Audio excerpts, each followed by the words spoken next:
Cik, asal? Sorry ganggu. Sorry ganggu Apa ganggu? Syarikat XYZ dapat Encik James nak jumpa Dia nak apa ni? untuk dia nak bincang tentang So dia masuk. Panggil dia.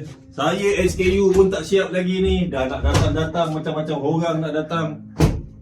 Masuk XYZ. Encik James masuk. Time orang nak main lori lah, macam-macam nak jumpa. Encik James. Terima kasih. Encik Sorry. Ya. My name is James. Ya. This is my PA, Yeah. Miss Atika. Miss Atika. Yeah. Okay. We from SYZ Holdings. Tak apa, cik cakap Melayu je. Saya kadang-kadang orang putih saya tak apa ni. Cik Okay, duduk. baik. Duduk dulu. Cik duduk. So basically saya ada tujuan lah saya datang ke sini.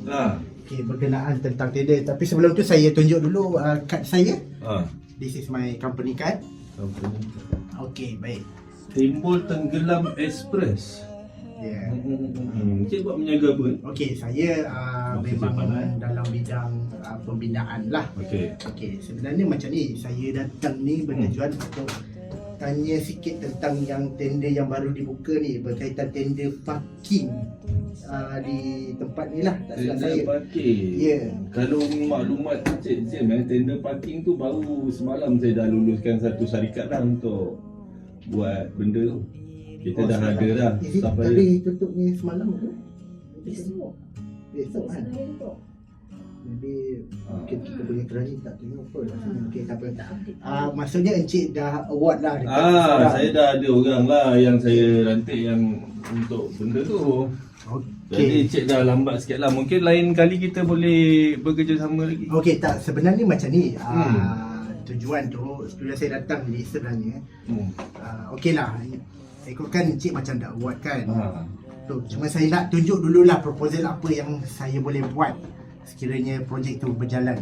Tak masalahnya sekarang kalau encik tunjuk pun macam saya rasa macam dah tak ada gunanya sebab saya dah bagi ke orang lain benda tu. Tak apa. I will show you the proposal from my company. Kalau Okay, nak tunjuk can degil benar-benar nak tunjuk tunggu. Tengok dulu lah. Okay, baik. So, tengok dulu saya punya proposal ni. Saya tengah susun player ni Encik Ahmad.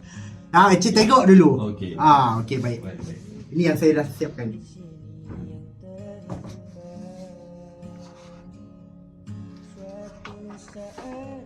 Ni apa benda? Encik boleh tengok. Tengok lah. Encik berminat.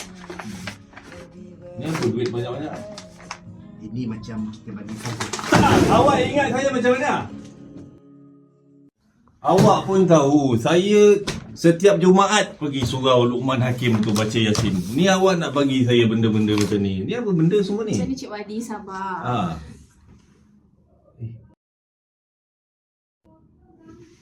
Macam ni Cik Wadi. Sebenarnya ini bukan ini sebagai kita satu hati pada Cik Wadi. Supaya memudahkan lagi kita punya ni lah perbincangan kita pada hari ni. Tak ada niat apa-apa pun Cik Wadi. Tak masalahnya tender tu saya dah bagi ke syarikat lain. Kalau awak buat macam ni pun tak ada gunanya. Apa gunanya ni semua? Ini api neraka ni semua.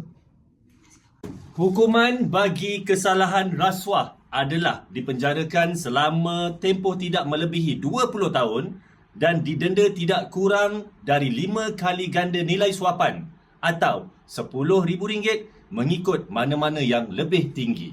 Rasuah adalah jenayah. Jika anda melakukan rasuah, anda sebenarnya adalah penjenayah. Pesanan ini dibawakan oleh Unit Pengurusan Hospital Alur Gajah. Unit Pengurusan Hospital Alur Gajah, say no to rasuah.